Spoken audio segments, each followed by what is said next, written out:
সামনেই কোজাগরী লক্ষ্মী পূজা। সেদিন এই 5টা কাজ যদি আপনি করেন, অর্থ আসবে চুম্বকের মতো। নমস্কার বন্ধুরা, অ্যাস্ট্রোমিথ বাংলা চ্যানেলে আপনাদের সবাইকে স্বাগত। কোজাগরী লক্ষ্মী পুজো পালিত হবে 16ই অক্টোবর 2024। উৎসবের মরশুমে দুর্গাপুজোর পরে এবার আসছে লক্ষ্মী পূজা। যে বাড়িতে লক্ষ্মী বিরাজ করেন সেখানে সুখ সম্পদের কোনো অভাব হয় না। জেনে নিন কোজাগরী লক্ষ্মী পুজোর দিন কোন কোন কাজ করলে তার ফলে অর্থ লাভ করা সম্ভব হবে। কোজাগরী লক্ষ্মী পুজো পালিত হতে চলেছে এবছর 16ই অক্টোবর বুধবার। এই দিন রাত্রি 7:23:45 থেকে 17ই অক্টোবর সন্ধ্যা 5:17:36 পর্যন্ত পূর্ণিমা তিথি। এই সময়ের ভেতরে বাড়িতে কোজাগরী লক্ষ্মী পূজা করা যাবে। মা লক্ষ্মীর কৃপা সম্পূর্ণরূপে পেতে হলে এমন কিছু কাজ রয়েছে যা এদিন করলে দেবী অত্যন্ত প্রীত হন। লক্ষ্মী হলেন হিন্দু ধর্ম অনুসারে ধনসম্পদ, সৌভাগ্য ও সৌন্দর্যের দেবী। তিনি বিষ্ণুর পত্নী, তার অপর নাম মহালক্ষ্মী। জৈন স্মারকগুলিতেও লক্ষ্মীর ছবি দেখা যায়। লক্ষ্মী 6টি বিশেষ গুণের দেবী। তিনি বিষ্ণুর শক্তিরও উৎস। বিষ্ণু রাম ও কৃষ্ণরূপে অবতার গ্রহণ করলে লক্ষ্মী সীতা ও রাধা রূপে তাঁদের সঙ্গিনী হন। কৃষ্ণের স্ত্রীদেরও লক্ষ্মীর অবতার রূপে কল্পনা করা হয়।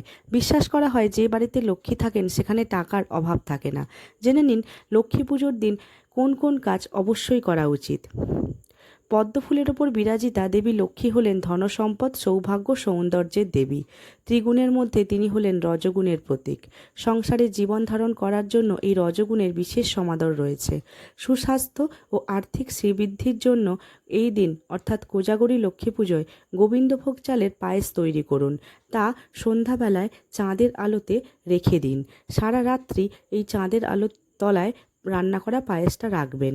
অবশ্যই একটি নেটের ঢাকনা দিয়ে সেই পায়েসের মুখটাকে বন্ধ করে দেবেন, যাতে পোকামাকড় না পড়ে। পরের দিন ওই পায়েস বাড়ির সকলে মিলে খান। প্রচলিত বিশ্বাস অনুযায়ী এই পায়েস খেলে নাকি শরীর সুস্থ থাকে আর আর্থিক শ্রীবৃদ্ধি হয়।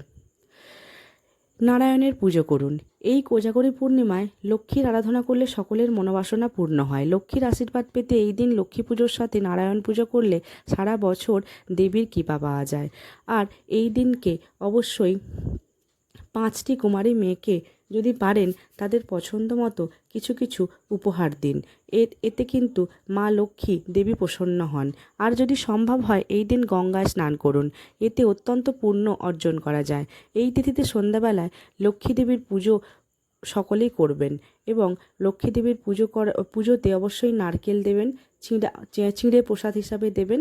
নারকেলের তৈরি যে কোনো জিনিস, নারকেল নাড়ু, দুধের তৈরি ক্ষীর, পায়েস, এগুলো লক্ষ্মী দেবীকে প্রসাদ হিসাবে দেবেন।